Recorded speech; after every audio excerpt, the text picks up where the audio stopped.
तकरीबन तय है कि 29 दिनों बाद यानी 21 जुलाई को द्रौपदी मुर्मू ही देश की अगली राष्ट्रपति होंगी।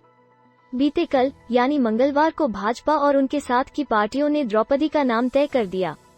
ये बातें तो दिल्ली में हो रही थी, लेकिन तब द्रौपदी ओडिशा के मयूरभंज के अपने गांव महुलदेहा में अपने घर पर थी। साथ में बेटी इतिश्री थी। इतिश्री ने बताया कि शाम को एक कॉल आया, शायद प्रधानमंत्री मोदी का था। उन्होंने जो भी कहा हो, लेकिन माँ उसके बाद चुप हो गई। आंखों में आंसू थे, कुछ भी बोल न सकी। थोड़ी देर बाद बस धन्यवाद कह पाई, और वो भी बहुत मुश्किल से। माँ के लिए यह पल सपने जैसा। भास्कर के अनुरोध पर इतिश्री ने द्रौपदी से बात कराई, महज 15 सेकंड के लिए। द्रौपदी ने कहा कि यह क्षण मेरे, आदिवासी और महिलाओं के लिए ऐतिहासिक है। बाद में इतिश्री ने बताया कि मां ने उनसे कहा कि यह सपने जैसा है। झोपड़ी से सर्वोच्च पद तक का दावेदार बनने तक का सफर सिर्फ सपना ही हो सकता है। आदिवासी समुदाय के लोग ऐसा सपना तक नहीं देखते हैं।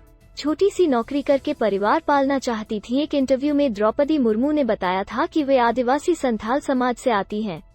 उनका परिवार बहुत गरीब था, लिहाजा उनका शुरुआती मकसद सिर्फ नौकरी करके परिवार पालना था। उनकी नौकरी लग भी गई, लेकिन ससुराल वालों के कहने पर छोड़नी पड़ी। जब उनका मन नहीं लगा तो बच्चों को मुफ्त में पढ़ाना शुरू किया।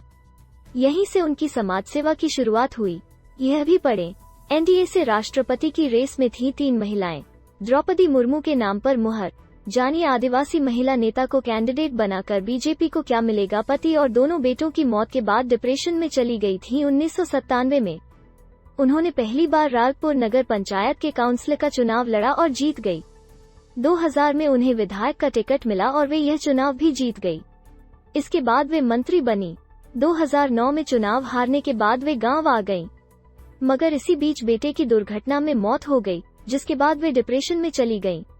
जैसे तैसे वे एक बेटे की मौत के सदमे से बाहर आई थी कि 2013 में दूसरे बेटे की भी हादसे में मौत हो गई। फिर 2014 में उन्होंने पति को भी खो दिया।